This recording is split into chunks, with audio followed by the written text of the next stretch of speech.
হরে কৃষ্ণ। সমস্ত ভক্তবৃন্দ শ্রী চরণে প্রণাম, গুরুদেব এবং সর্বোপরি শিল প্রভুপাদের চরণে প্রণাম নিবেদন করে আজকের আমাদের গীতা পাঠ শ্রীমদ্ ভগবদ্গীতা 3য় অধ্যায় শ্লোক নাম্বার 23 আমরা পাঠ করে শ্রবণ করব। শ্লোকে আসি। শ্লোক নাম্বার 23।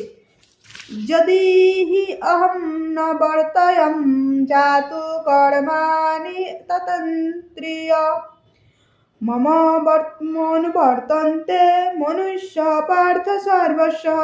অনুবাদ: হে পার্থ, আমি যদি অনর্সয়ে কর্তব্য কর্মে পবিত্র না হই তবে আমার অনুবর্তী হয়ে সমস্ত মানুষই কর্ম ত্যাগ করবে। তো আমরা শ্রবণ করছি ভগবান কর্তব্য কর্মের কথা বলছেন। কর্ম, প্রত্যেককে কর্ম করতেই হবে। কর্ম না করে কেউ থাকতে পারে না, তাই কর্ম করতেই হবে। কর্ম না করলে কর্মফলের থেকে মুক্ত হওয়া যায় না, কর্ম না করলে সিদ্ধি লাভ হয় না এবং আমরা খেতেও পাবো না। তাই কর্ম প্রত্যেককেই করতে হবে। তাই কর্ম যেহেতু করতে হবে সেটা ভগবানের উদ্দেশ্যে। তো ভগবান এর আগে বললেন যে যারা আত্মারাম তারাও কর্ম করছেন, এবং ভগবান আরও বলেছেন যে আমার শ্বশুর মশাই তাকে দিয়েও কর্ম করেছি। তো ভগবান এর আগে আরও বললেন যে আমি তো এই জগতের স্রষ্টা, আমার কোনো কর্তব্য কর্ম না, আমি নিজেও কর্ম করছি। তাই যারা যারা বাড়ির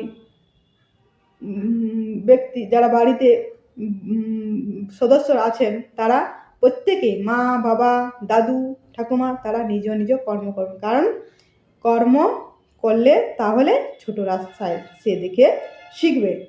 তাই সকলকেই কর্ম করতে হবে। তো আজকের শ্লোকে ভগবান বলছেন যে আমিও কর্ম করছি, কর্মে আমি যদি প্রবৃত্ত না থাকি